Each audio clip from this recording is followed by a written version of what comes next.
Well, we got to talk last trip here at, well, I guess for you, we could say the last rodeo at Higher Ground. Talk about so far early on in the process. The process that we're going through right now is just making sure that we're getting all of our defense and every special teams installed to where we can go faster and faster throughout camp and making sure we can keep rolling and getting ready for the season. Last season, you could look around and find a veteran to ask questions. Now you're the veteran. You got guys asking you questions right now? Oh, yes, sir. Every day. They look to me because they call me the old man. So they look to me, any questions they got or any advice that they think that they need help on or could ask me and think that I have a better idea for it or I can help them out, they come to me a lot. Talk about making this last trip out here to Higher Ground. I mean, you've learned that there's unique things about being out here, but knowing that this is the last time, I mean, what do you take away from it? When it comes to Camp Higher Ground, it's us getting away from everything. I mean everything. We don't have any service out here, be on our cell phones like we normally would be in everyday life. We're away from campus and all the things out here, so we having to time everything up, have a nice schedule and get our routine going every day and taking care of our bodies to where we can continue to go throughout the full 2 weeks and make it a positive 2 weeks and not just making it through camp but getting better every day.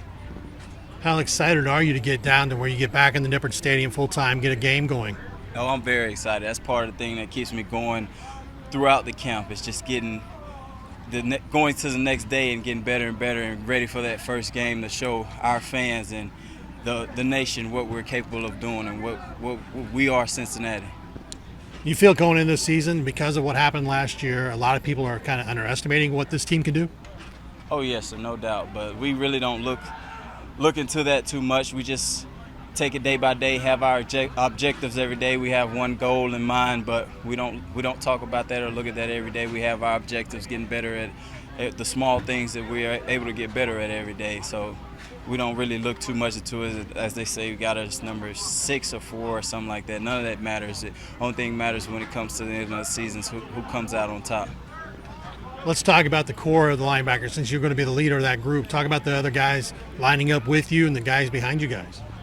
Oh, we have a strong core. I have Perry Young and Tyrell Gilbert out beside me. I was talking about in another interview the other day.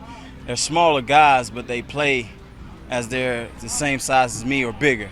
They're guys that come downhill, fill the gaps, hit, and they can cover very well. So I'm very comfortable having those guys beside me. And then our backups that we have behind us, like I have Joel DeBlanco behind me. He pushes me every day to get better and better because he's on my tail and trying to get my spot same as anybody else. You mentioned those two guys with you. Talk about how important it is. You talked about the size, but what they do bring is speed, and how important it is to have more speed on this defense. It's very important to have just speed in general with anything that you have, because you don't just need speed, but you need a lot of technique, and you need guys that has heart. No matter what, they're gonna get the job done and then just go out there and give it their all. That's the main thing that we look into. We really don't look at the size or how fast guys are. We're looking at guys that can do things right and do it constantly. I saw recently you got your degree. You finished that part. How does it feel to get that part done and know that you used this game for your betterment overall? It's a relief off of my back. It's an unbelievable feeling. Now I'm able to just be a professional and go more football. All my classes are online now, and I'm graduated. I don't really have to focus on just school more than I have to do football. And I got the big part out of the way. I can go out and have fun and be a professional this season, and football is my main goal this year. We've talked about in previous interviews your life off the field. You have a little one and so forth. How, since you've been at the University of Cincinnati, if you take a time to look back, how much have you grown as a person, a man, since you've been here?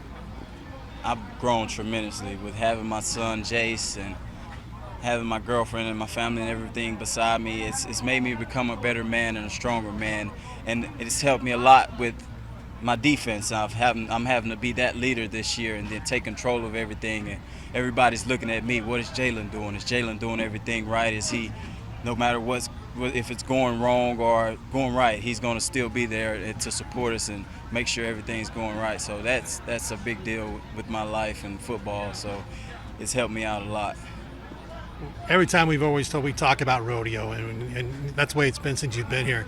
I mean, I know you've taken a break from that, Yes. but you get any day you get the itch. I mean, out here in higher ground. I mean, wouldn't it help you to have horses out here?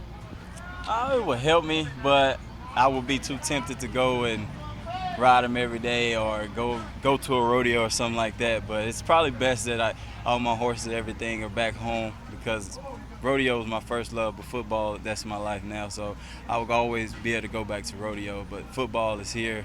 I don't really worry about anything. I stay in touch with my family and friends back home with rodeoing and all of that. So I kind of live through my brother now, Jordan. He's off rodeoing now, and he sends videos home back home every day. I just look through that and just be proud of him and happy that somebody in my family is out rodeoing every day. People talk all the time about the physicality of the game of football, but you came from rodeo. Everything I've ever read, seen, heard about rodeo and makes football kind of look soft. Yeah, it does, but a lot of people think that it's super hard. It's a tough sport. It's one of the toughest sports you'll ever see on TV or see in life, but a lot of things it's more technique than just a physicality of the game or of rodeo or anything like that. When it comes to bulldogging, it's a lot of small guys that actually do it. I have a brother-in-law that's probably way smaller than me, and he's one of the best in the world that does it, and it's a technique thing. But rodeoing has helped me a lot with using my hands in sport and being physical and able to control my body because it's a lot hands-on and you got to have a lot of hands and eye and hand coordination with it. So that's helped me a lot. A lot of people think it's just a lot of physical game. Yeah, it helps me with my tackling too, but it's more technique than anything.